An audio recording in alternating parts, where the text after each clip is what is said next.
예, 신율의 뉴스 정면 승부 2부 시작하겠습니다. 2부 정면 인터뷰 시간에서 만나볼 분 더불어민주당 양부남 의원이십니다. 지금 전화 연결돼 있습니다. 양 의원님 안녕하세요. 예, 안녕하세요. 예,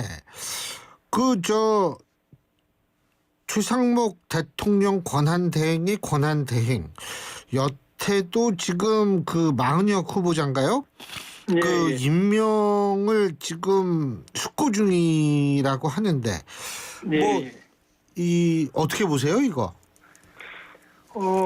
지난번에 헌재에서 예, 이 국회가 최상목 권한대행을 상대로 권한쟁의 심판 청구한 것에 대해서 헌재가 지난주 한 일주일 됐네요. 예. 인용 결정을 했죠. 예, 그런데 헌재법에 가면은 이런 권한쟁의 심판에 인용을 하면 그 결정이 기속력이 있습니다. 예, 당사자에게 기소원 효력이 있고 특히 부작위에 대한 권한쟁의 심판의 경우는 피청구인은 자기 의무가 발생합니다.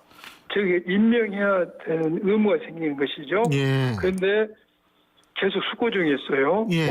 오늘 이제 국무회의 했다는데 거기에서도 여러 의견이 나왔다 해서 임명을 안 했는데 예, 지금 최상목 권한대행은 실정법을 위반하고 있습니다. 예, 이게 의무가 생겼고 당연히 법률상 해야 될 일을 하지 않으면 직무유기죄가 돼요, 법률적으로. 예, 그리고 이분 이게 직무유기죄가 되고 이거 법률적으로 하면은 굉장히 형도 세게 나올 겁니다. 우리 헌정 질서를 사법 체계를 정면으로 부정한 일을 하고 있기 때문에 이거 굉장히 좀 위험한 다리를 건너고 있다 이런 생각이 듭니다. 예.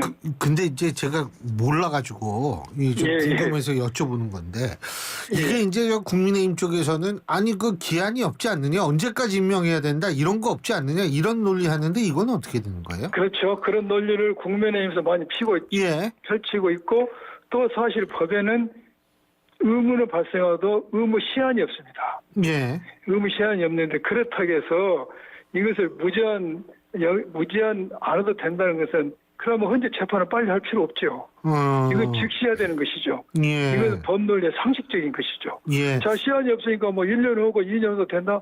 이거 말이 안 되는 것이죠. 그리고 또 한 가지, 예. 재판에 선고됨과 하는 것이 당연한 걸 전제로 한 것이죠. 그리고 또 한 가지, 그쪽에서 얘기하는 게 낙태법 이런 얘기 하면서, 그거 헌법재판소에서 2020년 몇 월까지인가 그 법을 만들어라 그랬는데 국회에서는 아직 5년 동안 안 만들고 있지 않느냐 이런 얘기도 하는데 그 케이스하고 이 마은혁 후보자 케이스는 어떤 차이가 있나요? 똑같아요? 이것을 동일선상에 볼 수는 없죠. 보십시오. 법을 만드는 것은 잘 아시다시피 여야가 협의를 해야 되지 않습니까? 예. 여야를 협의하고 절차를 거쳐야 되지 않습니까? 예. 그러나 이것은 최상목 권한대행 오늘 지금은 임명하면 끝나는 문제입니다.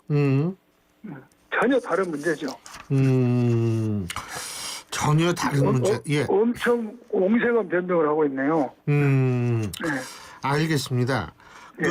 그리고 한덕수 권한대행 탄핵 심판 선고는 이건 어떻게 될 거라고 보세요? 이거 언제쯤 나는 거예요, 이거는? 제가 이제 시기를 예측하기는 어렵고요. 예. 결과는 제가 예측할 때 예. 이거 당연히 인용이 될 겁니다. 인용이 된다? 왜요? 왜 그러냐. 한덕수 총리에게 적용된 탄핵 사유가 여러 가지가 있지 않습니까? 예. 여러 가지 중에서 저는 두 가지 점에 있어서 100% 인용이 되리라고 예측을 하고 있는데 예. 하나의 점은 상설특검법에 보면은 대통령, 즉 권한대행은 특검 후보자를 후보 추천에 의뢰를 해야 됩니다. 예. 그래야지만이 추천 의뢰에서 특검을 추천할 수가 있는데 예. 이 최상목 한덕수 총리가 상설특검 후보자 추천을 의뢰하지 않았어요. 이거 직무유기입니다. 예. 이렇게 되면 상설특검법이 의미가 없어지는 것이죠. 예. 우리가 김건희 그 여사에 대한 여러 가지 범죄 혐의와 관련해서 개별법인 김건희 특검법도 했지만은 상설특검법에다 수사 요구한다 결의를 했거든요. 예. 이렇게 되면 상설특검 후보를 추천 의뢰를 안 하면은 더 이상 진행이 안 됩니다. 이걸 하지 않고 있기 때문에 이게 직무유기가 되고 예. 또 하나는 똑같은 이치로 이번에 최상목 권한대행에 대한 국회에서 제기한 권한쟁의 심판이 인용됐지 않습니까? 예. 이게 인용된 걸 봐서는 우리가 국회가 한덕수 총리를 상대로 권한쟁의 심판했을 때도 당연히 인용됐을 것이다. 어허. 그리고 이게 인용이 됐다는 것은 국회의 권한을 침해했다는 것이죠. 그것이 바로 위헌 위법이기 때문에 예. 당연히 이 두 가지 점에 있어서는 확실하게 인정이 될 것이다. 저는 그렇게 예측을 해봅니다. 그러면 말이에요. 최상목 권한대행의 권한대행도 막 이거 버티고 있으면 민주당이 탄핵해야 된다 이렇게 보시는 겁니까? 지금 탄핵 사유는 차고도 넘칩니다. 이걸로 충분합니다. 그러나 예. 과연 이 상황에서 우리가 탄핵을 해야 되냐는 또 하나의 정무적 판단이 필요한 것이죠. 예. 예. 정무적 판단이라 하면 이걸 했을 때 우리에게 이게 여론의 동향이라든지 뭐 여러 가지 국가 경제적 효과라든지 이걸 종합적으로 고려해야 되겠죠. 예. 근데 뭐 인용이 되든 어떻게 되든 이거 언제 아니 일각에선 말이에요. 윤석열 대통령의 탄핵하고 동시에 이 결정이 될 가능성이 있다. 이 부분은 어떻게 보세요? 이게 윤석열 한덕수 총리에 대한 탄핵 인용 여부와 예. 윤석열 대통령의 탄핵 인용 여부는 예. 제가 연동 관계는 아니라고 보여집니다. 상관이 없다. 예. 예. 한덕수 총리에 대한 탄핵 사유하고 예. 윤석열 대통령 탄핵 사유가 완전 일치한 게 아니잖아요. 예. 일치한 부분은 그러한 유법한 비상계엄을 선포하는데 동조했다는 것이죠. 그 부분만 일치하고 나머지는 별개의 문제입니다. 상습 특검법에 후보 추천 안 했다는 거, 뭐 헌법재판관은 임명하지 않았다는 거, 예. 거부권 행사했다는 건 다른 문제이고, 대부분이 다른 문제이고, 예. 같은 사유라고 할 수 있는 위법한 비상계엄 선포에 있어서도 동조했다는 것인데, 예. 설사 동조로 인정이 안 된다 할지라도 윤석열 대통령의 위법한 비상계엄 선포는 서로 관련된 것이 없는 거죠. 이 부분에 있어서는 그래서 연동되지는 않을 것이다 생각이 듭니다. 연동되진 않을 거니까 이제 따로따로 하면 된다 이 말씀이시잖아요. 그렇죠. 예. 예. 논리적으로 한덕수 총리 탄핵이 인용돼야지만이 윤석열 대통령 탄핵이 인용돼야 되는 그런 관계는 아니라 이거죠. 조건적 관계는. 알겠습니다. 그리고요. 또 하나는 뭐냐면 사실 저도 개인적으로는 이런 부분이 굉장히 걱정이 돼요. 윤석열 대통령이 뭐 인용이 될지 기각이 될지 그거는 우리가 뭐 얘기할 수 없지만 그 이후에 이제 그 사회적 혼란이 극심하게 될까 봐 좀 걱정이 되는데 그 황교안 전 총리가 어떤 얘기했는지 보셨죠? 봤습니다. 탄핵이 인용된다면 폭동이 일어날 것이다. 어떻게 들으셨습니까? 한마디로 제 이야기 듣고 굉장히 놀랐고 안타까운 생각이 들었습니다. 첫째, 이 황교안 전 총리 이 발언 자체의 내용이 헌정질서 파괴를 선동하는 것입니다. 예. 내란 선전선동에 대해서 이것은 실정법 위반 소지가 있습니다. 두 번째, 제가 이 황교안 총리 저도 검찰에 있을 때 같이 근무를 했고 잘 아는 사이죠. 같이 근무하셨을 것 같더라고요. 예, 그렇죠. 예. 그런데 제가 이 발언을 들으면서 제가 스스로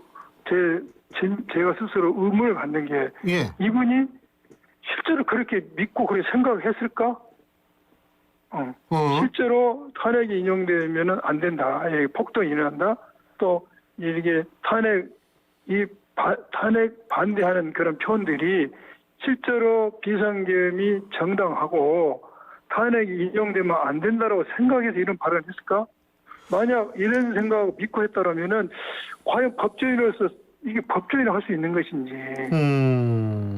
금방 들어봐도 윤석열 대통령이 헌재에서 여러 내용을 부인하고 있지 않습니까? 예.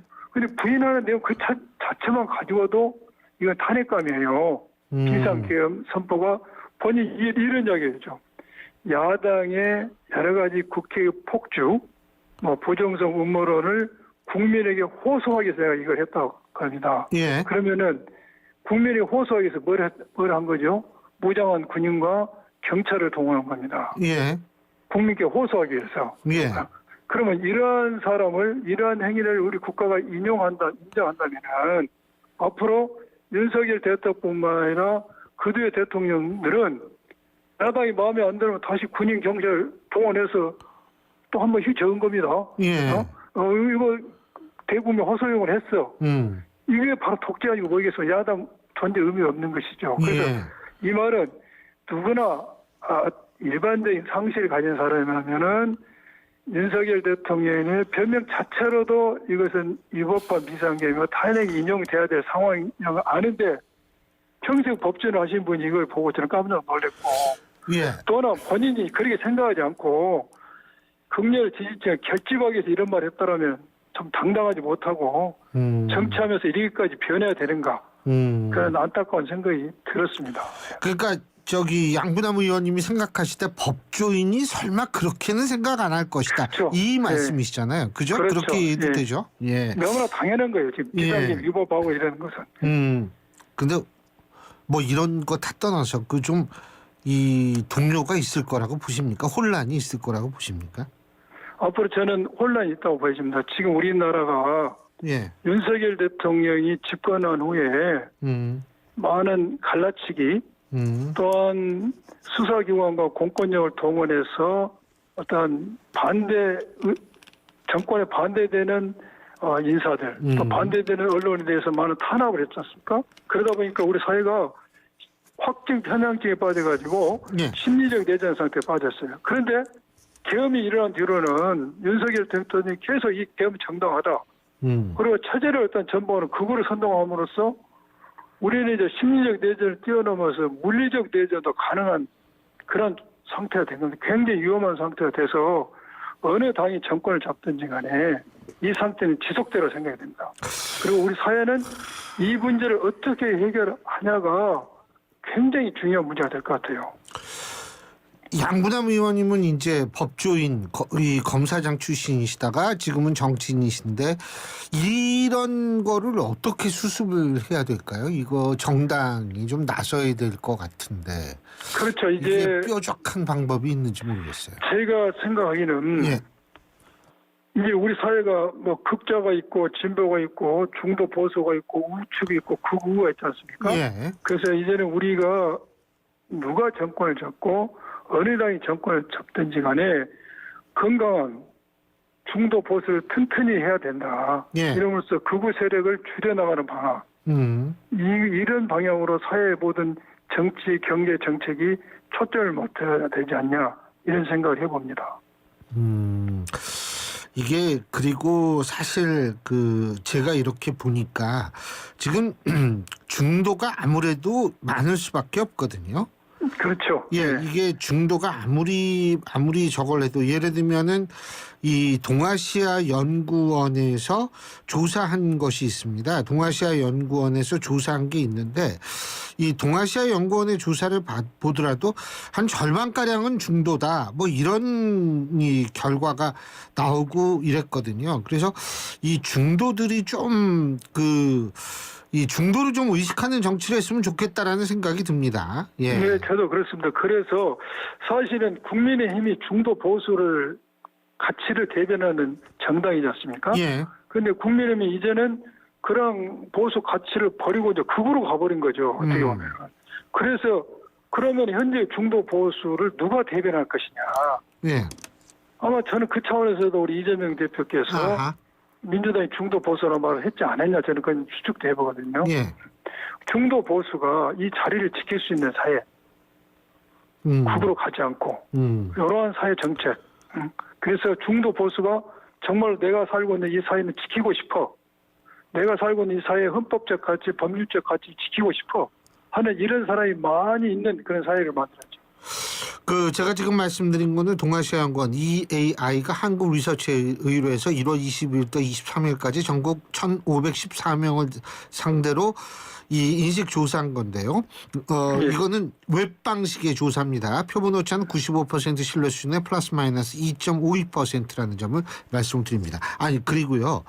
예. 지금 뭐 저 민주당이 그 내란 혐의 진상 조사단에서 얘기한 거 보니까 검찰하고 대검하고 국정원 그 처장인가 하는 분하고 뭐 이 방첩사하고 이거 전화를 했다 뭐 이런 얘기를 했는데 이게 뭐예요? 이게 방첩사령관이 그 정성호 처장한테 예. 이제 계엄이 일어나는 10월 3일 날 밤에 직전 이런 이야기입니다. 중앙선관위 가서 서버를 확보해라.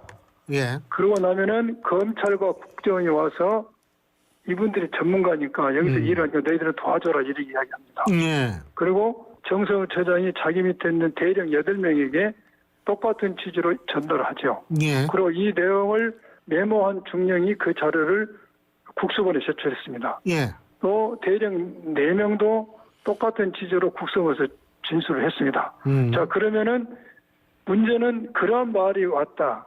그러니까 방첩사령관이 처장이 대령에게 중앙선관위 가서 서버를 확보해서 나오면 검찰과 국정원이 거기에 전달해라 이런 말이 온 것은 이제 객관적으로 인정이 됐었습니다. 그러면 과연 검찰이 왔는가가 문제였는데 여기에 대해서 이제 저희들이 제보를 받아가지고 확인했던 게 계엄이 이루어지는 날 12월 4일 37분에 대검의 그 과학수사부의 선임 과장이 방첩사 대령에게 전화를 한 것이죠. 통화 자료가 나와버립니다. 예. 그 전화를 받은 방첩사 대령이 국정원의 과학대처 과장이라고 사이버를 담당하는 과장에 전화를 하죠. 그래서 이러한 사전에 전화한다는 자료는 확보가 됐고요.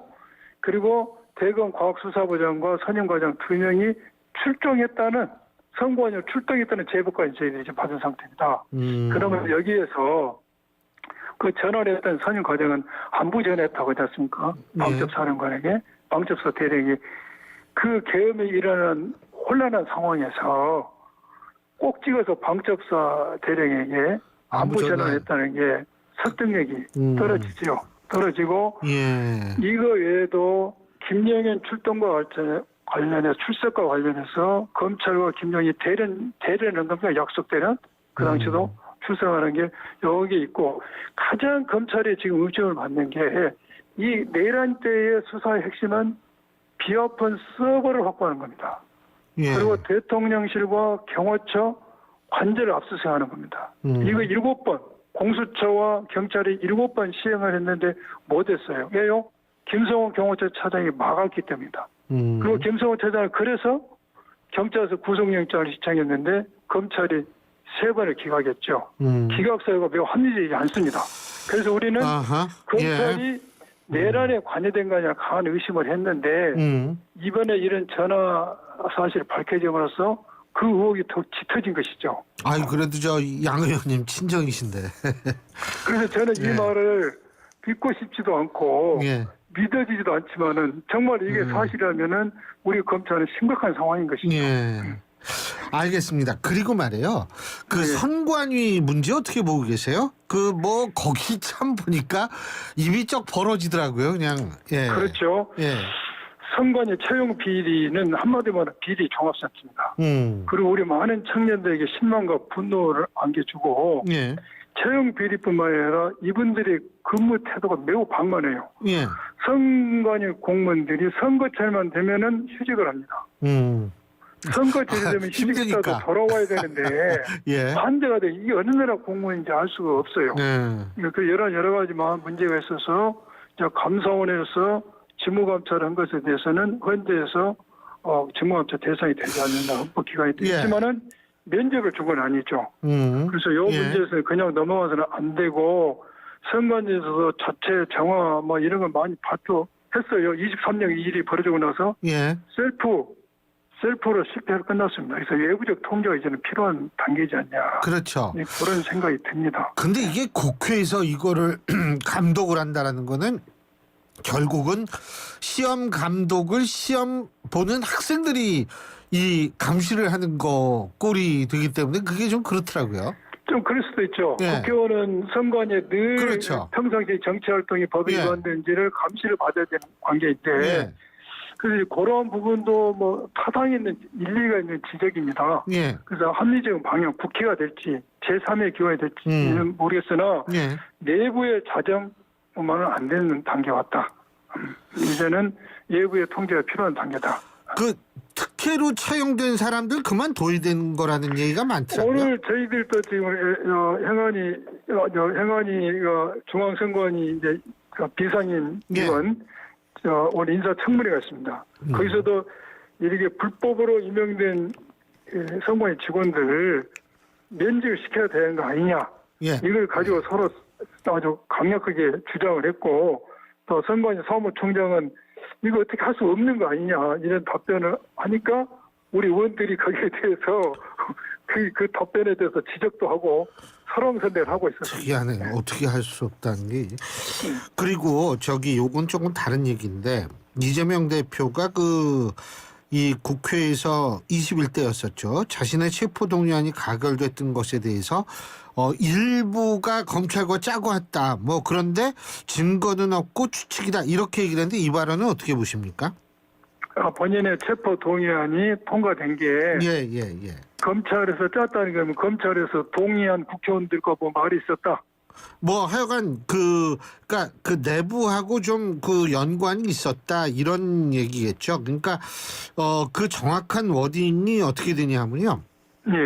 당시 검찰이 수사하는 과정에서 벌인 일, 타임 스케줄에 따라서 한 일 등과 당내에서 이렇게 저렇게 움직이면서 나한테 비공식적으로 요구한 것이 있는데 협상으로 제시한 것을 맞춰보니까 이미 다 짜고 한 짓이었다. 짰다는 증거는 없고 추측이라면서도 타이밍을 보면 연관성이 있다. 타이밍이 연관성이 있다. 이렇게 얘기를 했거든요. 제가 그 내용은 잘 모르겠습니다. 모르겠는데 예. 그렇게 말씀을 하셨다면은 예. 뭐 나름대로 합리적 근거가 있지 않겠나 생각이 드네요. 네. 알겠습니다. 그리고 뭐 하여간 이 한동훈 대표가 요새 많이 움직이고 있는데 이건 어떻게 평가하고 계십니까? 한동훈 대표가 이제 뭐 책도 쓰고 예. 이렇게 활동을 하고 있는 건 뭐 그 좋은 일이죠. 예. 좋은 일인데 한동훈 대표 책에 보면은 이제 이재명 대표는 자기 죄를 없애기 위해서는 비상계엄도 할 수가 있다. 막 비상계엄 이용한 일상계엄이 올 것이다. 이런 말을 했더라고요. 예. 보도됐는데 그 전제 조건이 윤석열 대통령이 위법한 비상계엄과 우리 민주당의 탄핵을 동일 선상에 뒀더라고요. 예. 전제가. 그런데 윤석열 대통령이 비상계엄 위헌 위법한 것이고 예. 우리 민주당이 한 탄핵 횟수가 많다 치더라도 이것은 국회법과 헌법이 정한 요건과 절차를 취한 것이기 때문에 이거 동일한 비교 자체가 안 선상에서 된다. 비교 안 되는 것이고 예. 또 하나는 한동훈 대표도 뭐 저도 저 잘 압니다. 저도 같이 근무도 했고. 아, 예. 그렇죠. 제가 같이 제가 부산 고등검사장 할 때 제 차장 검사를 했는데 아주 샤프한 사람이죠. 그런데 정치 나와서 이제 대표 당대 이제 대선 가드로 달려고 한다면은 예. 윤석열 대통령의 차별화가 필요하지 않겠습니까? 그래야지만이 극우로 가지 않고 보수 중도층이 지지세를 얻을 수가 있는데 그러려면은 예. 이재명을 비판하는 방식을 취할 게 아니라 예. 차별화의 어떤 결과를 내밀어야 된다. 그래서 내란 특검법에 동의한다든지 예. 이런 차별화의 현저한 결과를 내는 게 낫지 이재명 대표에 대해서 이게 막말 수준이죠. 예. 일상 계엄을 한다. 이것은 근거 없는 인격 모독적인 것이죠. 알겠습니다. 양 의원님 오늘 말씀 여기까지만 듣겠습니다. 고맙습니다. 예, 그래요. 예, 예, 그렇죠. 예. 예. 더불어민주당 양부남 의원이었습니다.